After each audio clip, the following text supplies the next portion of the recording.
Welcome into this edition of the Illini cast, and we have another Illinois victory to talk about. This is incredible.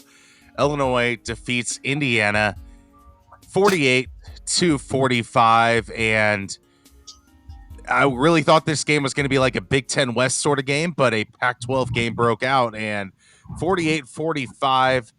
Sonny, what are your initial thoughts on this game?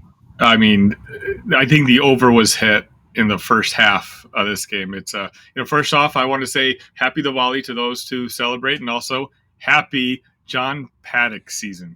I mean, geez, 500 yards, second all time, I think, in an Illini uniform. We got some questions, Austin. We got some Yes, stuff to talk about this episode. exactly. I mean, what's going to happen now at the quarterback position the rest of I'm kidding. Luke Altmaier seems to be the guy, but it does at least raise a couple questions in your mind. But it's just amazing that a guy like Paddock can come in and be serviceable. How many times has there been a backup situation for Illinois football? And there's just no good things that you can talk about with it. And at least with Paddock, my goodness, he gives you a chance to win every time he has to start or has to play. Austin, what if I told you that I don't think it's actually automatically Altmaier anymore? Um, I'd still call you a little crazy. I think Indiana is a terrible, and I mean terrible defense. The fact that Illinois was able to put up 600 plus yards in this game should tell you something about that Indiana Hoosiers defense and why Tom Allen might have his demise at the end of the year. But I think the body of work showcases that Luke Altmaier is still the guy. I love the spark that Paddock has brought, but I still think if healthy, Luke Altmaier still has to be your starting quarterback. And then if he struggles, then maybe it's a conversation. But right now, Luke is your starting quarterback. which I get it. I'm not saying I disagree with your point, but after the game, I've just been thinking it over and over. Paddock has, if there's one thing about this kid is he exudes confidence, and you can see it on the players. The wide receivers, the offensive linemen. The offensive line probably had their best game of the season on Saturday. All our running backs, meaning Reggie Love, had wide gaping holes to go through. What I like about Paddock is he throws the ball immediately. I think I saw a stat like it takes an average of 2.4 seconds for him to release the ball. That makes your offensive line a little bit better. For me, I'm just trying to ponder now. The guy's confidence is sky high. He just had a 507-yard passing game. We've got Iowa coming in, the best defense in the country, possibly. If we start Altmaier and Altmaier starts a little slow, the itch is going to be there to bring in Paddock after what he did last week. People are going to be wondering, hey, like you got to take advantage of the momentum. If Paddock struggles, Luke is your quarterback moving forward. He is your guy. You can make the excuse. I know he was cleared on Friday night to play if he wanted to on Saturday, but he just didn't get any practice sessions in. But no one's gonna, give you any trouble to rest a quarterback who just came off of a concussion. For me, gun to my head right now, I think I start Paddock. I see what he can do.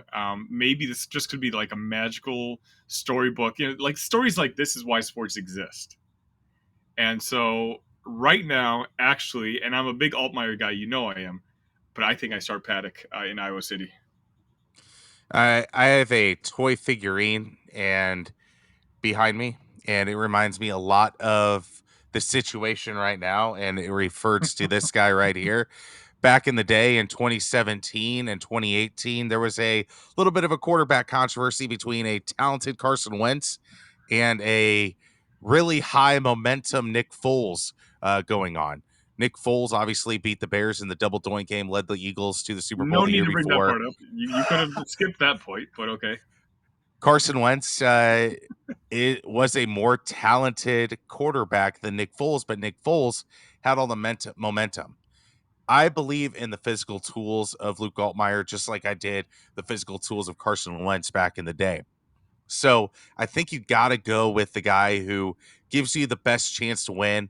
And you never know when that momentum valve is going to shut off for Paddock. Is it against a Iowa defense who is vicious, who is going to get after Paddock more than that Indiana was able to? And you look at the separation that the wide receivers were getting against Indiana. I don't think that's going to be the case against this Iowa secondary either.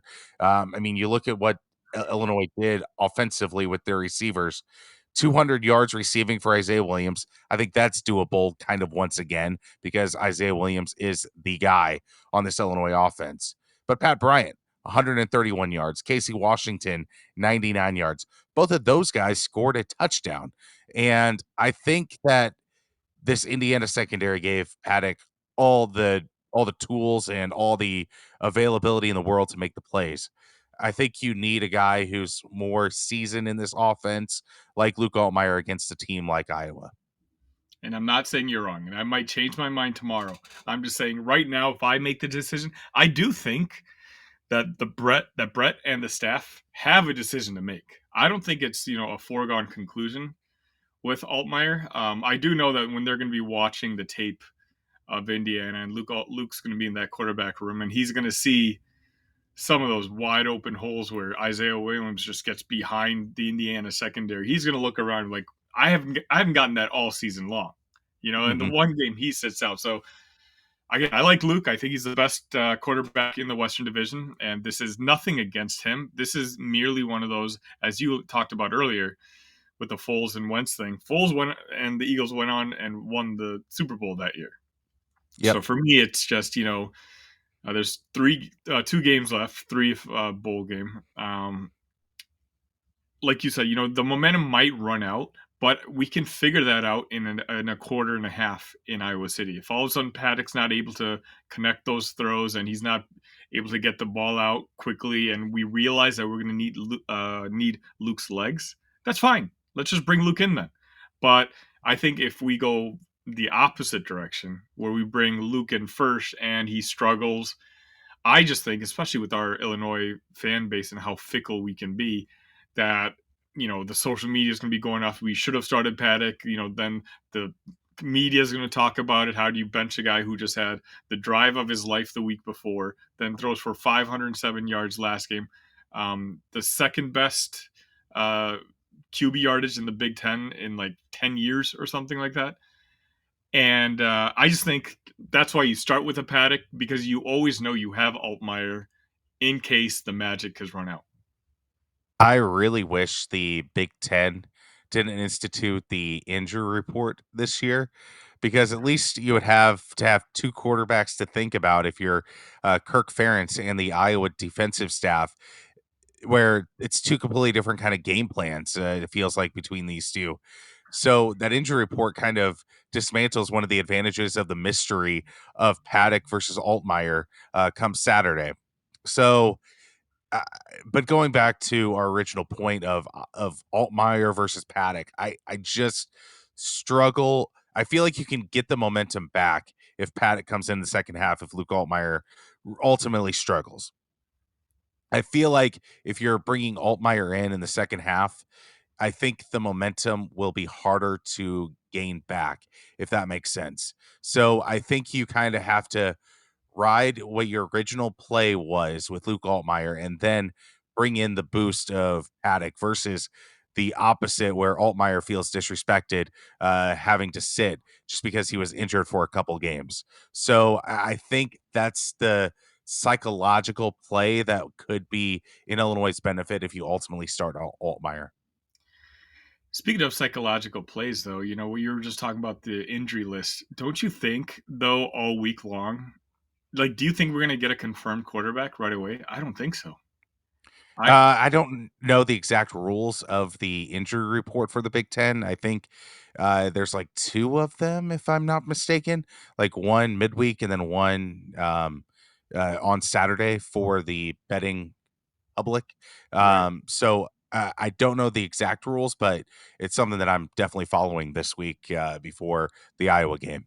But what I'm saying is, even if Altmaier is deemed clear, like I can see Bret playing a psychological, game with the Iowa folks and saying, hey, Paddock had the game of his life. We're gonna talk about it in the locker room. We're not sure who's gonna go first. We're gonna keep checking on Luke, see how he's feeling. Just basically circle around actually making a decision so that Iowa has to waste resources, has to waste time preparing for two different quarterbacks and two very different stylistic quarterbacks. So actually, now that I'm thinking about it, like I wonder if Brett even announces who the starting quarterback is tomorrow, or if he kind of feeds the frenzy and is kind of aloof about it and says, not that he's going to say it's a quarterback controversy.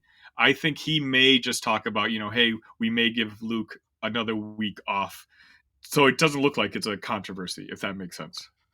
I mean, I ultimately think that he's going to announce Altmaier if Altmaier is indeed healthy. I know there's the gamesmanship, but knowing who Brett is and the kind of players coach that he is, I mean, hell, he even called Luke Altmaier after that Penn State game, and he had 4 interceptions in that game. Like, hey, don't worry, you are the quarterback.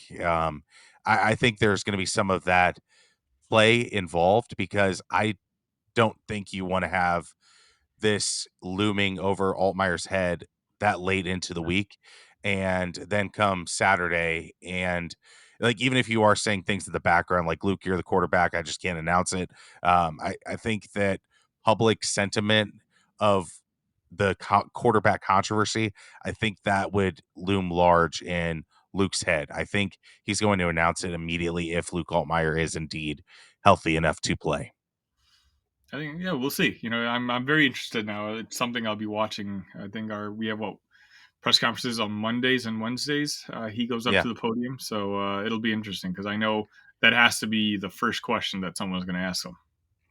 I mean, I did not have this on my bingo card to start the year or even mid-season, especially after watching that Penn State game. I tweeted Exactly. out during the Penn State game, I said, Paddock looks like he hasn't even thrown a college football before in his life. And I know that game was a cluster from minute 0 to the final clock hitting 0, 0, 0, 0. But Paddock, I gotta say, what a great improvement he's had in practice, and then these last couple games. I mean, it's 24 for 36, 507 yards, 4 touchdowns, 1 interceptions, and an 81.8 quarterback rating for him.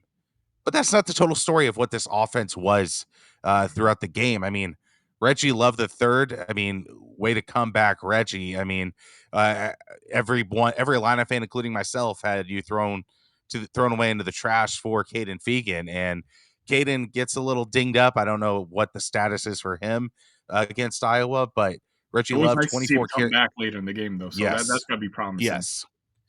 24 carries, 140 yards for Reggie Love, 2 touchdowns on the day. And then receiving wise, Isaiah Williams, 2 touchdowns. And then Pat Bryant and Casey Washington. Uh, this is the ultimate I didn't see coming, both scoring a touchdown Yeah. in a single game. I mean, that was phenomenal to see. So a lot of the parts offensively were working. So I guess the Iowa game is going to figure out, was this more Indiana's terrible defense, or was it a turning corner for Barry Lunny and this offense to finally get something to click regardless of who the quarterback is? And when Caden went down in that first half, up until that point, we were moving the ball in the first Yeah. quarter. Actually, we were moving the ball. We were making nice progress, and then he gets taken out. Well, he's forced out, and I think it was like the first 2 or 3 runs that Reggie Love had. He was basically met right at the scrimmage, and we didn't get any yardage. And my confidence level started to waver there. Like, oh no, it's like, what are we going to do now? Especially with our backup quarterback in. So I wonder. I don't think we'll ever know the answer to this, but was this Barry Lunny Jr. running a different kind of offense, like one that he'd planned all along, or was it just purely forced? I mean, if Reggie, imagine Reggie Love getting hurt midway in that game. Who is our running back? Like I have no idea who Uh, with. I mean, you can't move Isaiah Williams back there with how he's doing in the passing game as of late. So Mhm. that takes that option out. So do you go Nick Fidenzo because he played running back in high school, just as that emergency running back? I mean, that's kind of your only option at that point, which is E scary. exactly. So for me, I think, there may have been a line of thinking where Barry's like, "I can't keep just giving it to my running back. I've gotta balance it out this way." And, you know, just because you can't get him hurt. And it was working. Yeah. Paddock was making throw after throw, and like you said, all 3 receivers for the first time all season made the catches we expected them to make all season long. They kept the chains moving. Once the chains kept moving, guess what? The holes in the offensive line started opening up. Reggie Love had his best game in how long? Like, of course, this year, but I'm trying to think back last year.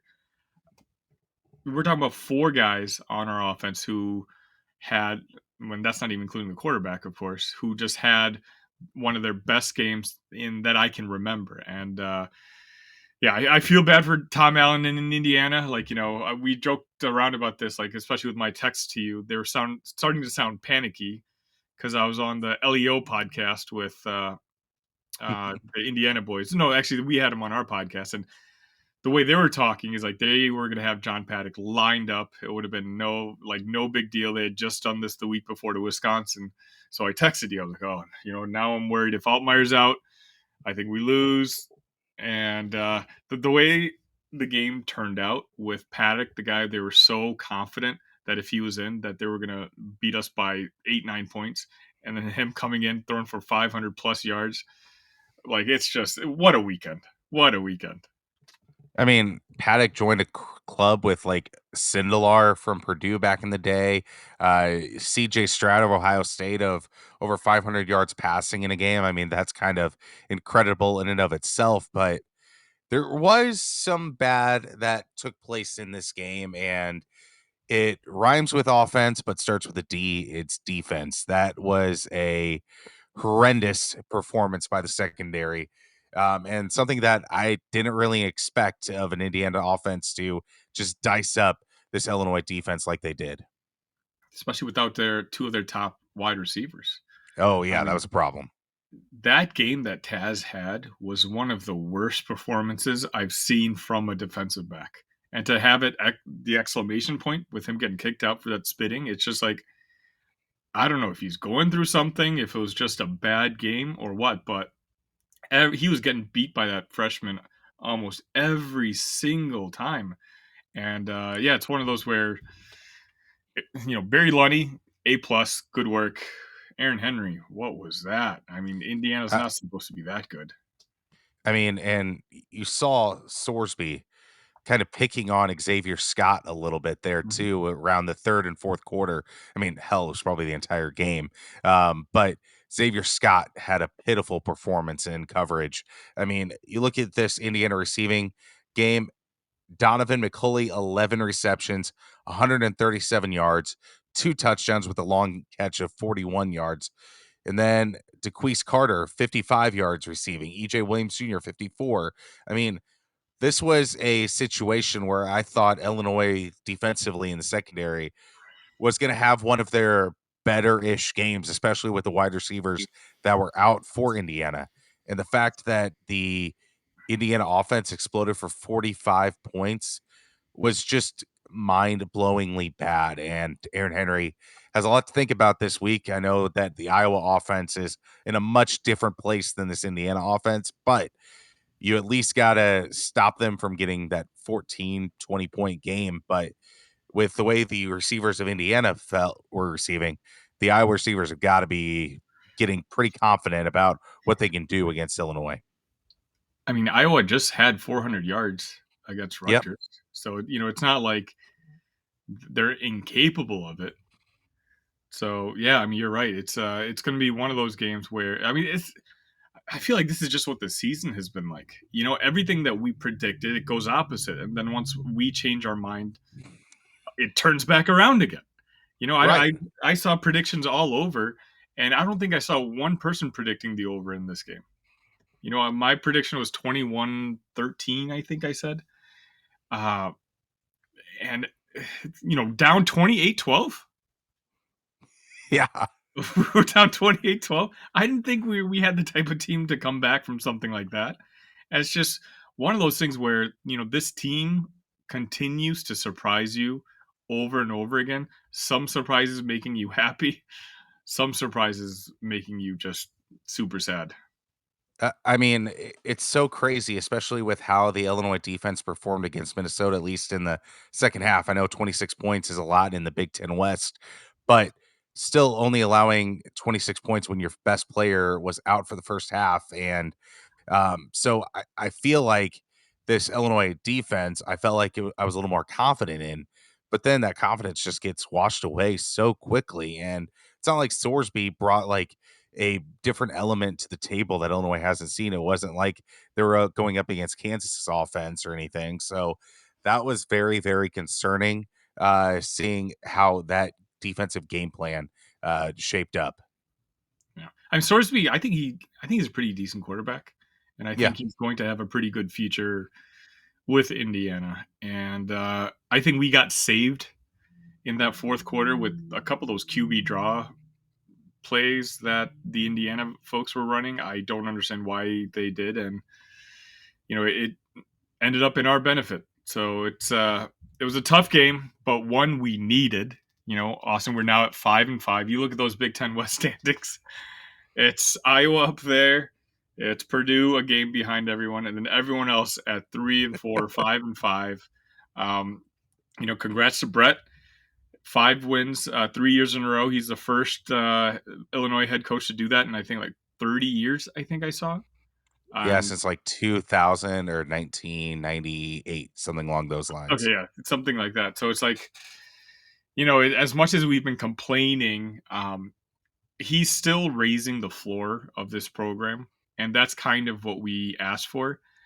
In a way, we don't quite control our own fate for the Big Ten West. We're going to need, but if we beat Iowa, then we become the biggest Nebraska Cornhusker fans, and hope that they can take care of Iowa in that Black Friday game. And then who knows? Maybe it's too early to cancel that reservation in Indianapolis, Austin. Who knows? I mean, I thought the floor was dropping exponentially for this Illini football program, and the fact that Brett has got you back to 500, that's just incredible. One game away from a bowl. These next two aren't going to be easy against Iowa and Northwestern. Northwestern has proven that they are a force, and maybe it's to Illinois' benefit because maybe it might trick them into hiring their interim coach long term, which might help out in the future. But in the short term, this Illinois team has some battles to go, and but I do have faith if one or the other, if the defense shows up for a game or if the offense shows up for a game, I think that's enough to get the job done, at least against Northwestern. Iowa, it's going to have to be a more combined effort, but you have seen the pieces of a defensive standout game, an offensive standout game. Now it's constantly about putting those two together, and that's been the bugaboo for this Illini football team this whole season long. But I say that, and they're 5-5, and they could be making a bowl game for a second straight year, which is just incredible in the short term of an Illinois football coach. Because how many times have we seen the roller coaster hit of bowl game, crash down, bowl game, crash down? The fact that 3 straight seasons of 5 wins, possible 2 seasons of a bowl in a row, that sets you up for this newfound Big Ten with 4 extra teams coming in. Shows that you're at least not a bottom feeder, and it shows that you can be at least be competitive against those 4 teams coming in. And we remember a month ago we were talking about how badly a 3-win season was going to do for recruiting momentum. Yes. Momentum going into with the 4 new teams coming in next year, everyone being able to pinpoint and like opposing coaches essentially using it to recruit against us, saying, "Look, that 1 year was a fluke." Now, at the very least, we're going to finish the season with 5 wins, which is not ideal, but it's a decent But it's not floor. a dagger to the heart of the program. Exactly. It's not. I It's not I'm kidding. debilitating. Yeah, we'll survive. So it's congrats to the staff. our last, what is it, 4 games now? Like, we've outside one quarter where we looked horrendous, we looked like the, competent, solid Big Ten West team that you and I have been yelling like crazy people to others, that we always thought that they were. And, I'm not sure what it was. I, has a lot to do with, finding that running game, Caden Fagan just coming in and just establishing that running game that, we were lacking at the beginning of the year. They had to move the offensive line around a little bit and had some moving parts, but it seems that they've found a group that's fitting well together, and they've kind of, merged, and they're performing well right when I need them. So it's one of those where no matter what happens at this point, um, it's a positive step moving forward, or it may not be a positive step, but this season is no longer a big step backwards. We had that narrative that, yeah, we lost 3 guys to the NFL in the top 70 picks. We lost like 8 guys, but 3 in the top 70 picks. This was supposed to be a rebuilding year. We lost a lot of talent on defense, Hmm. and the fact that on a rebuilding year, our down year, we won minimum 5 games. That I would have taken that in a heartbeat 6, 7, 8 years ago. Absolutely. I mean, again, the rebuilds have gone horribly for Illinois, where it's just been like one win or two wins because you lost a Whitney Merciless or someone along those that ilk, which Illinois has in a top five NFL draft pick in Devin Witherspoon, fourth round pick in Sidney Brown, a fifth round pick in Chase Brown. The talent loss was incredible. And I thought that Brett's next man up philosophy would help out with that. That's why I predicted Illinois to have such a good year before the season. Obviously, those lumps did take form. Like you would have loved to have an Alex Palczewski on this Illini football team this year. So those holes were massive, but throughout the season, it started off awfully rough, but they've at least solidified some positions. They've at least coached some guys up to be competent and to win or to be in one possession in the Big Ten. I mean, you look at this Illinois football schedule as of late. That Nebraska game, that very well is basically like a one possession game, lost 20-7, just like 3 plays away. Hate to be a Tim Beckman here. But then Illinois beat Maryland, then that Wisconsin Illinois game, one possession game, obviously had the huge lead in the fourth quarter. Illinois beat Minnesota. Now Illinois beat Indiana. I mean, that's a stretch where in years past, Illinois football programs would have just folded, thrown it away into the year. We're done. Wins basketball season really began. And now you're looking at this game where Iowa is a 3.5 point favorite, regardless of who the quarterback is right now for Oh, it Illinois. opened at 6.5. Did it already move 3 points already? Yes, it is a 3.5 point game, Oh, wow. A lot of for money coming on in Iowa. Illinois then. Yes. Wow. Um, and then Northwestern Illinois, that's probably gonna be like a -2 points, Illinois in favored or something along those lines. I don't know. We'll have to figure out what injuries take place between now and then. But, I mean, this is kind of where you want Illinois at a program right now. Yes, the standard is gonna get higher and higher as years go on, but in the very toddler stages of this Bret Bielema lifespan, this is extremely great progress to be possibly a 6 or 7 win team if you win out, and then the bowl game is whatever and who is going to play in that bowl game. But right now, good work, Bret Bielema. Just cobble the offense and defense together these next 2 games, and another special thing might happen, and then you have all the momentum in the world for this transfer portal in the offseason. I mean, you look at that Big Ten West, like we're not the only ones having a season like this. Literally every Hmm. other team in our division is having very similar conversations to the one that you and I are having right now. Wisconsin was sky high after beating us. Their accounts were trolling Brett, this and that. They've had 2 super embarrassing losses in a row. No one saw this Northwestern game happening. Like, they only scored like late in the fourth quarter their first touchdown. It was a Yeah, complete domination on Northwestern's part. Um, obviously Purdue lost. Purdue just soundly beat Minnesota. Minnesota was in first place and controlled their own fate just 3 weeks ago.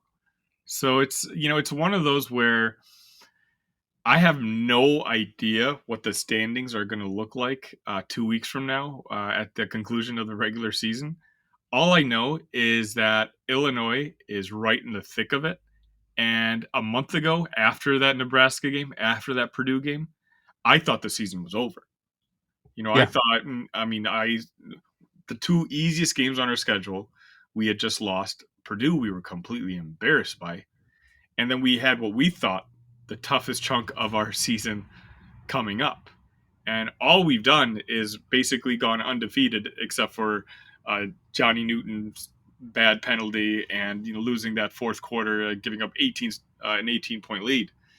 But again, this is why Bret gets paid millions, and this is why you and I sit here in front of a microphone every week, just talking about it because what he's done and what the staff has done has been an amazing job. I mean, absolutely. I mean, the expectations of Wisconsin going into the year were not met, and that's a Luke Fickell hire that was all the rage. And they were like, "Big Ten West, it's already done. Give Wisconsin the title right now." They've struggled to begin their new tenure with Luke Did Fickell. Did you see the audience, the crowd at the last Wisconsin game last weekend? I did There, not. What there was was it nobody like? there. There's Oh, nobody there. Like the Wisconsin fan base just did not show up for that Northwestern game. So like a lot of the energy. I mean, you heard me talk about it. Like I wasn't sold on Wisconsin this year. I thought it yeah. was going to take a little time, but whatever you know energy that Luke Fickell had brought in at the beginning of the season, I think some of their losses the last couple of weeks, they've got some changes to be made as well because they're losing their fan base. I was shocked in Madison that there was such a small, sparse crowd there. Yeah, and that's a team that's right in that bowl kind of range. It's not like this Wisconsin team is 1 and whatever. They're 5 and 5. They're still fighting for that bowl game, and I know it's not to Wisconsin's expectations, but for Luke Fickell in his first year, making a bowl game is vitally important to maintain that recruiting momentum, especially with how he's recruited in the transfer portal. Matt Rule at Nebraska, they've been better than I think people have anticipated Nebraska being in year one.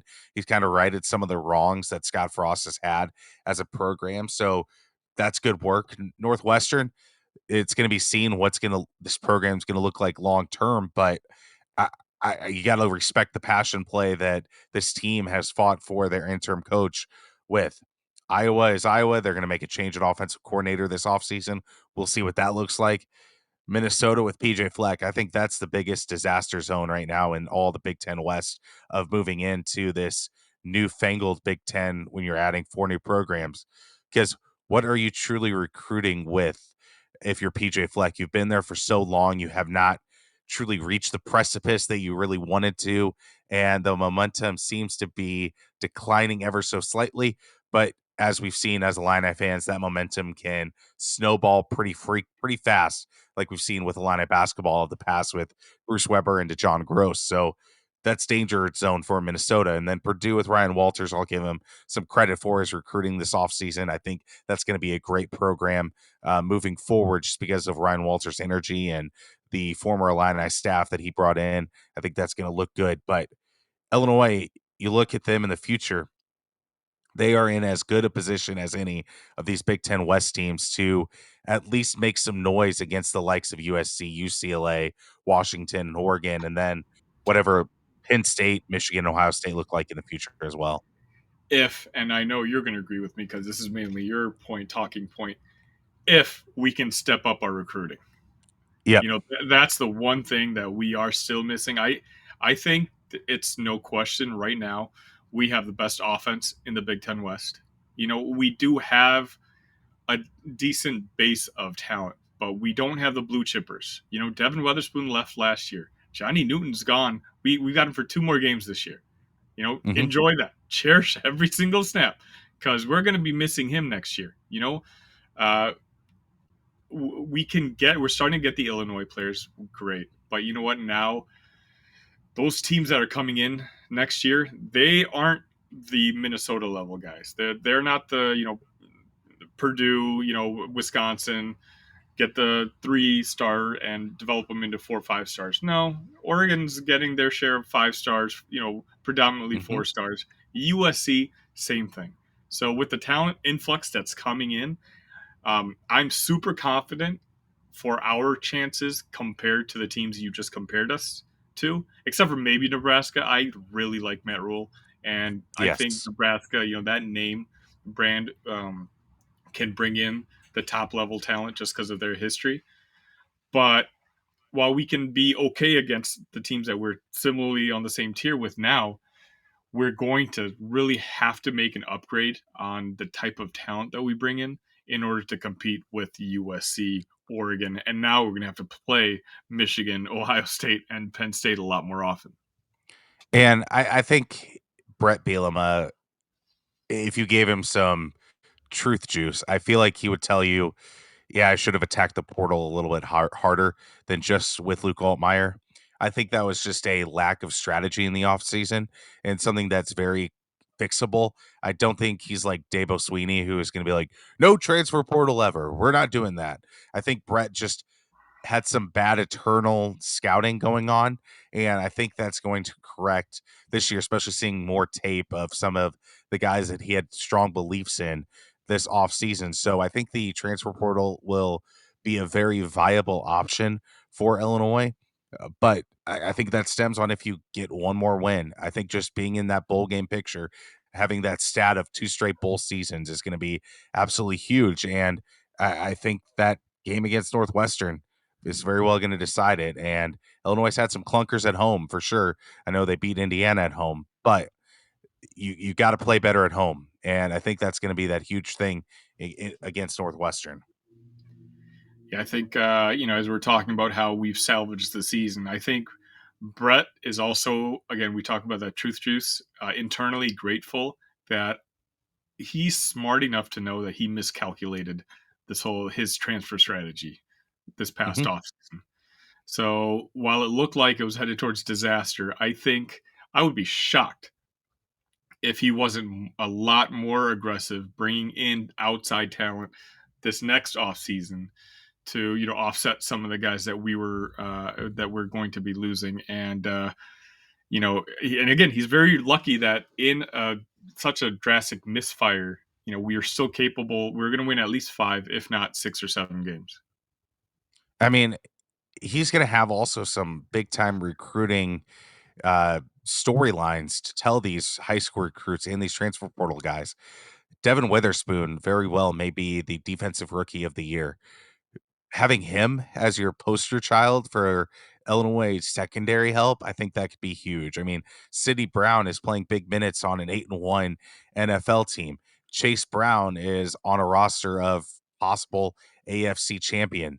I mean, there are immense storylines that you can point to of Bret Bielema's coaching ability, and you're adding in Jerson Newton and Keith Randolph to those storylines. So I don't think Illinois has had that in quite a while where you had this depth of NFL roster talent that you can point to if you're Brett Bielema. So you got to go back to maybe '07, '08, in that sort of realm to get the kind of depth of guys that are in the NFL that wore the orange and blue. So I think that's going to really help Brett as well after this season and be like, hey, look at Devin Witherspoon. Hey, look at Johnny Newton. And not a lot of these other Big Ten West programs can really talk about that. And I think that's kind of the level of recruiting that you're going up against right now. And then when if you step up the program, then you can start competing against the likes uh, of Penn State and Washington and Oregon if we get to be that lucky and move up the Big Ten pecking order. Yeah, I mean, our offensive line will be a year older next year. We'll have Luke under center. Hopefully, we can find the NIL funds to convince Isaiah Williams to stay another year. And, that's a foundation. Caden obviously will be back. He'll just be a sophomore. That's a foundation for a very solid offense right then and there. Obviously, defense is going to be a huge question mark because of what we've seen this year. A lot of our talent there is on the younger side, so you would hope and expect some progression, but there might. I think that's where we may need to attack the transfer portal a little bit more aggressively. Spend some of the NIL funds that we may or may not have. But it's again, it's just nice to know that we're just kind of patching up a tiny hole now, as opposed to you and I trying to figure out, does Brett get another year? Like, we're not doing any hot seat conversations. So compared to a month ago, this is a huge step up. Absolutely. I mean, just the fact that we're talking about the minutia and the roster elevation to get to that next level is just amazing. Like whenever I was producing the Jeremy Warner show or Tay and Jay back in the day, those conversations were not fun. It was constantly about, oh, what is the next coach? What is the next coach? What does the program look like? Now it's fun to actually talk about like, hey, if you get like two great secondary pieces in the transfer portal, next year could be insanely fun. Or if you get one offensive line piece that you didn't have this year, man, that could really take this offense to the next level, really help out Caden Fegan. And maybe he's like the third best running back in the Big Ten his sophomore year. That's amazing. So, I mean, the fact that we're talking about this, I know there's still work to be done this season, but it is nice knowing that we have a coach who's won 5 games or more 3 years in a row. I mean, that's just stepping stone that you would want to see in making Illinois a consistent football program. Yeah, I mean, the arrow's still pointed up, whereas it wasn't before. So, it's just nice. It's the third. We finally have a back-to-back week of celebrating victories, and basketball season's just started, so it's we're starting to get in the grind, and the NFL is not pulling us down anymore. Or sorry, the football team is not pulling us down anymore. We're just we can jump back and forth between football and basketball. Basketball's obviously 2-0, so it's a pretty nice time right now to be an Illinois fan. Absolutely. I mean, speaking of the Illini basketball team, they won against Oakland 64-53. Oakland is 0-2 on the year. They had a tough competition against Ohio State as well. Ohio State won that 79-73. So Oakland's used to playing tough competition in the Big Ten. But what were your thoughts on Illinois basketball's 64-53 win against Oakland? They got to figure out this start thing, like how they just sleepwalk through the first 4 or 5 minutes, seemingly every single game. Because I mean, the game that we have It started out coming, 8-0. yeah, it's we got Marquette coming up. If you do that against Marquette, the game might be over in the first 5 minutes, because they have a talent level on their team that it's going to be hard to overcome such a deficit. Um, what is it? I have no idea. I can't figure it out. It's Terrence obviously came back and basically dominated the last parts of the game to kind of close the Oakland game out, but that game was just too close for too long, and I feel like a lot of that reason was the hole that we dug ourselves so early in the game. Um, Absolutely. Yeah. Good. Yeah, I mean, you look at how this game kind of transpired. Maybe you need to do some creative ways to get Terrence Shannon the ball early on, make him assert himself to begin the game, and then maybe that'll help you out a little bit beyond. That way, so you're not starting in an 8-0 plunge like you did against Oakland. If you do that against Marquette, it's going to be a 13-point loss to Marquette, because teams like that will not slow down to allow you to come back up into the game. I mean, you would like to see a little bit more out of like a Luke Goody. Maybe you switch things up, maybe to get him going early on. Like there's some different mechanisms that you can use to start the game off better. But I mean, it's good that they can come back, but you don't want to keep bringing these holes in. And I mean, let's be honest, at least compared, judging by the first two games of the season, it's pretty obvious Brad Underwood lied to us again, because we do not have a point guard. No. It's just I have not seen any sort of semblance of a point guard out there. Dre had a great first game. He didn't do much the second game, but that's kind of what you expect from a player like that. Ty Rogers, you know, I love the kid. He's doing his best out there, but we don't have a playmaker right now. Basically, I think as the season progresses, what we kind of talked about in the season preview episode.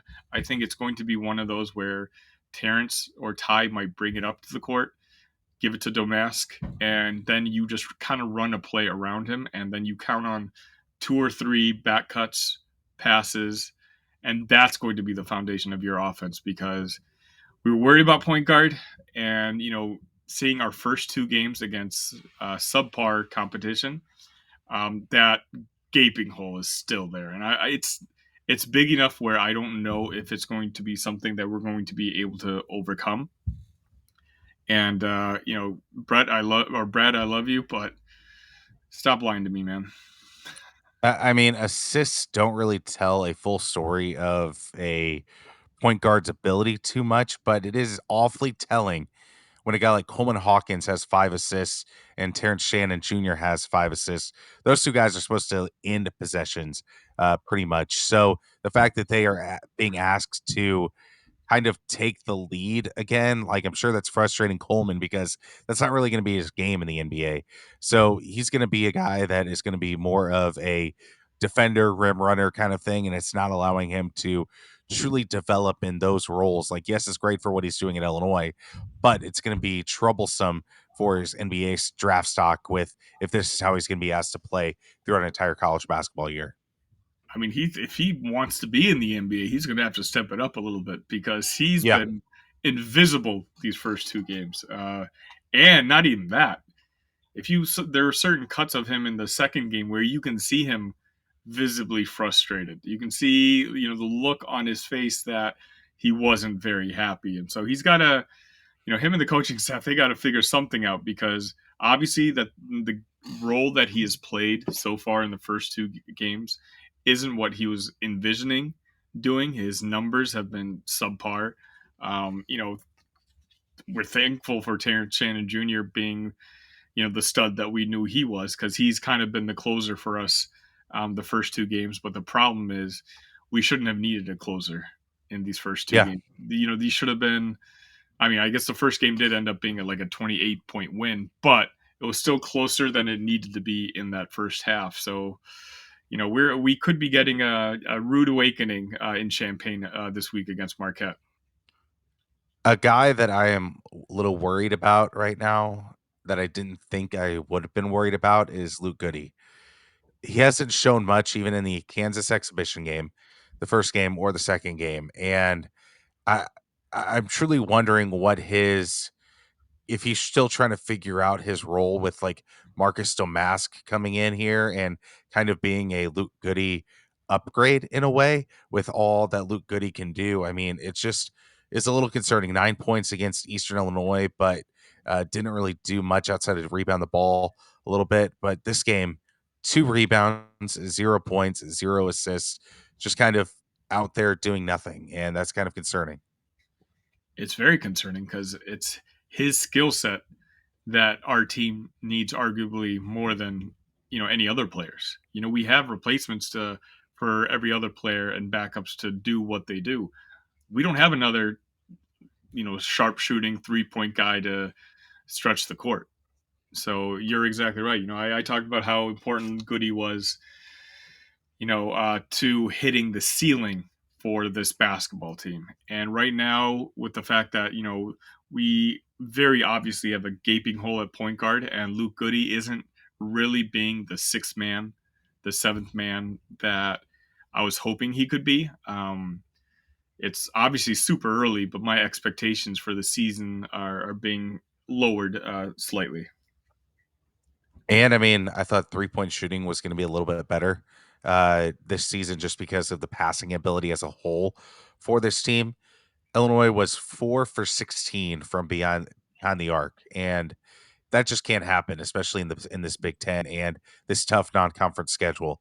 If you're not shooting the ball well, that just immediately makes everything else more difficult because guys will be piling in the paint.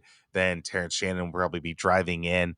There's no really threat to expand the offense for the defense to look out for. So that's kind of what I am also concerned about, other than the point guard position. Obviously, it's our two main weaknesses that we talked about in the preseason, but I figured they would be just a touch better going into this part of the season.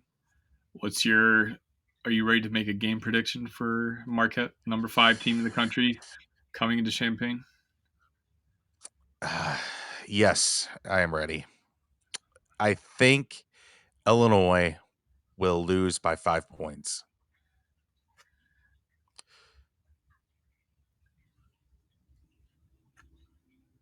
I think we What are your lose. thoughts? I think we lose like by like 15 to 20. I'm just not seeing it on our team right now.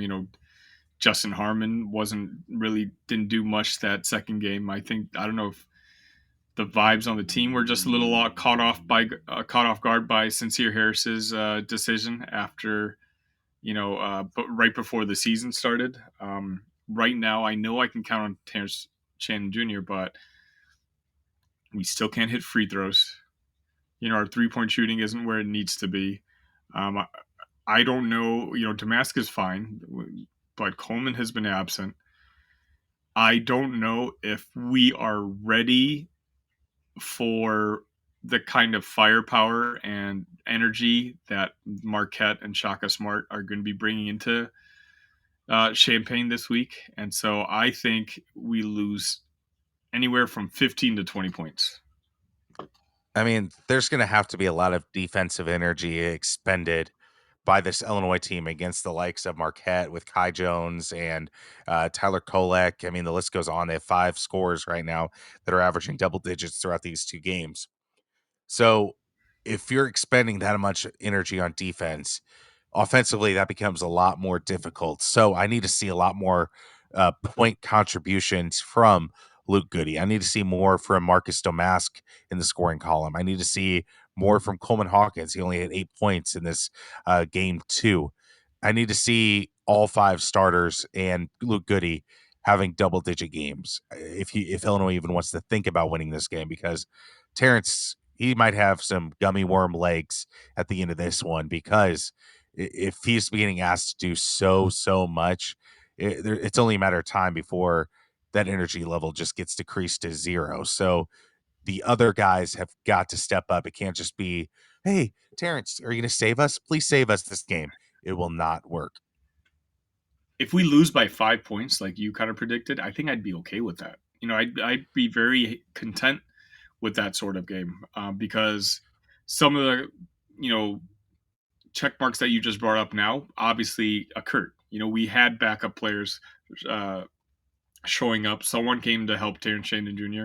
We somehow matched their energy level, which I think is going to be the biggest difference between the two teams right now. We just sleepwalk through the first 4 or 5 minutes every single game, and you and I already talked about like there's no way we can let that happen against Marquette. So if we lose, I don't even know what the spread is, but if we lose by 5 points or less and it's a competitive game throughout, I think I will be happy with that moving forward. I think that'll bode well for the rest of the season because Marquette's a good team.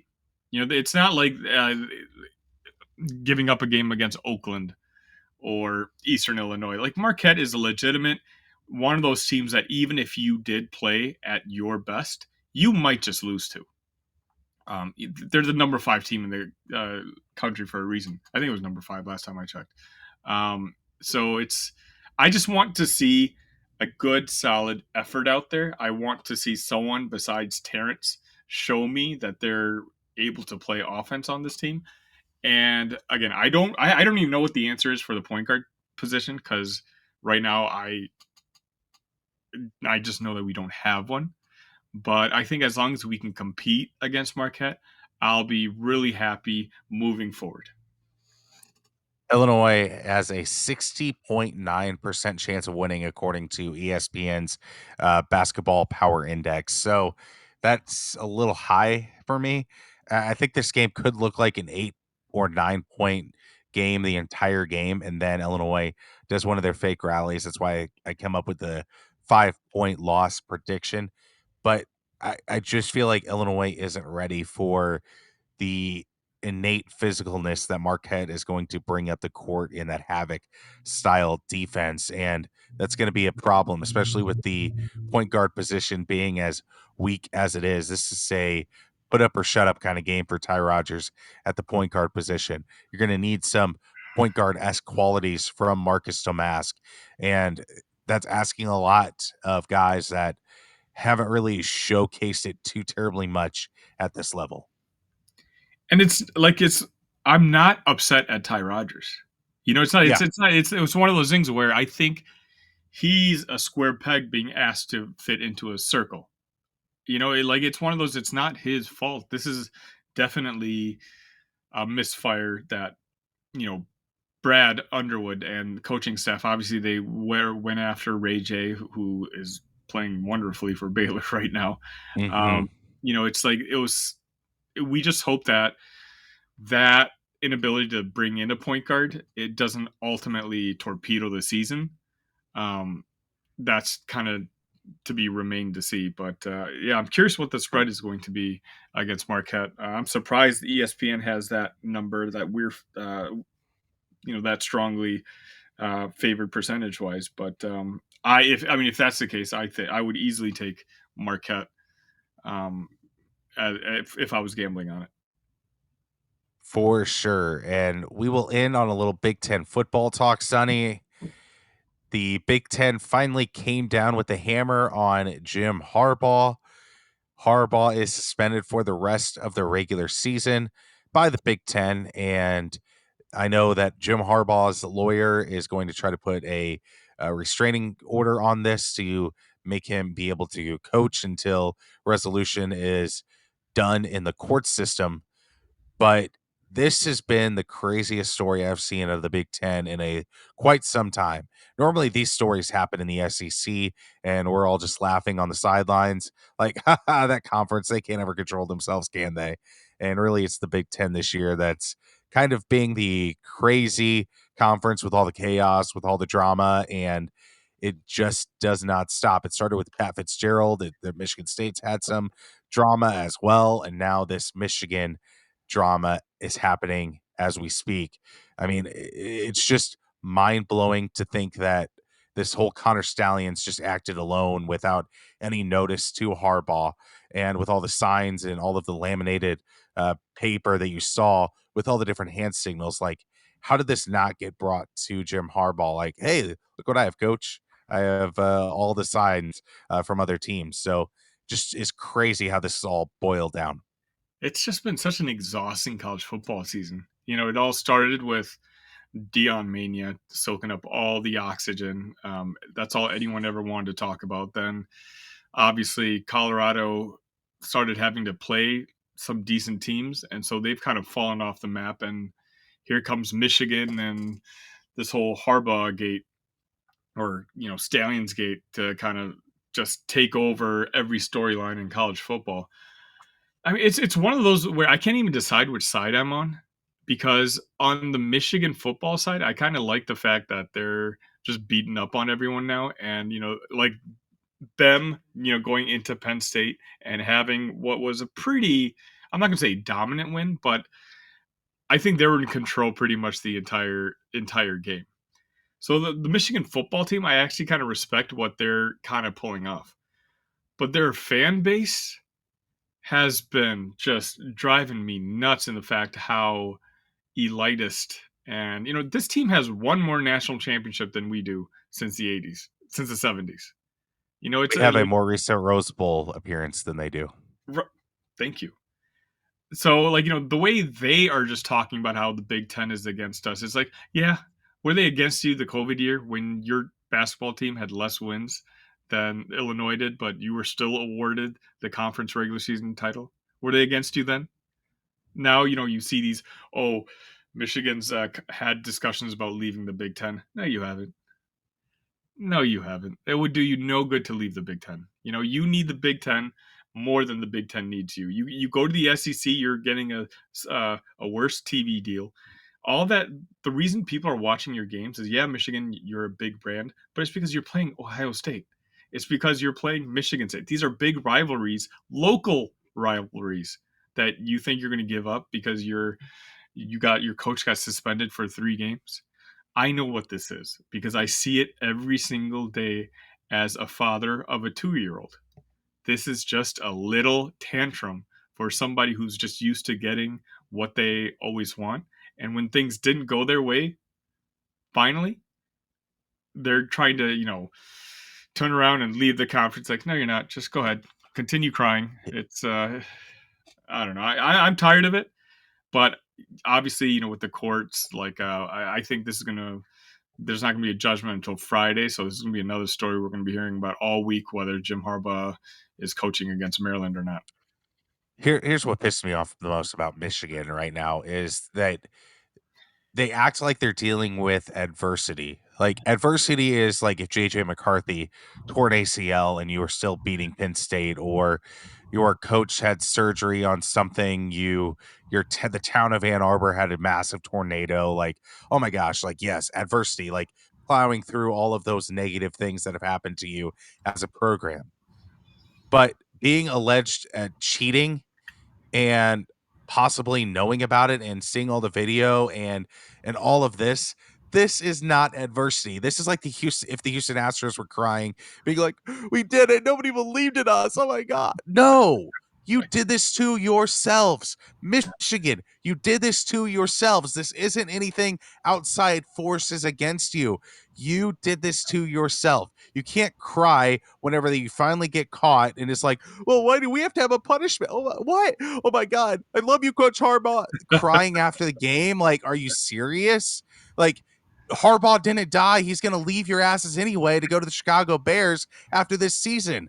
It's not, this isn't against Michigan. This is what you guys did to yourselves, and you'd be doing the same thing and laughing at these people if it was Ohio State doing this, if it was Michigan State, or if it was Penn State. You would be laughing and saying James Franklin should be suspended. Ryan Day should be suspended.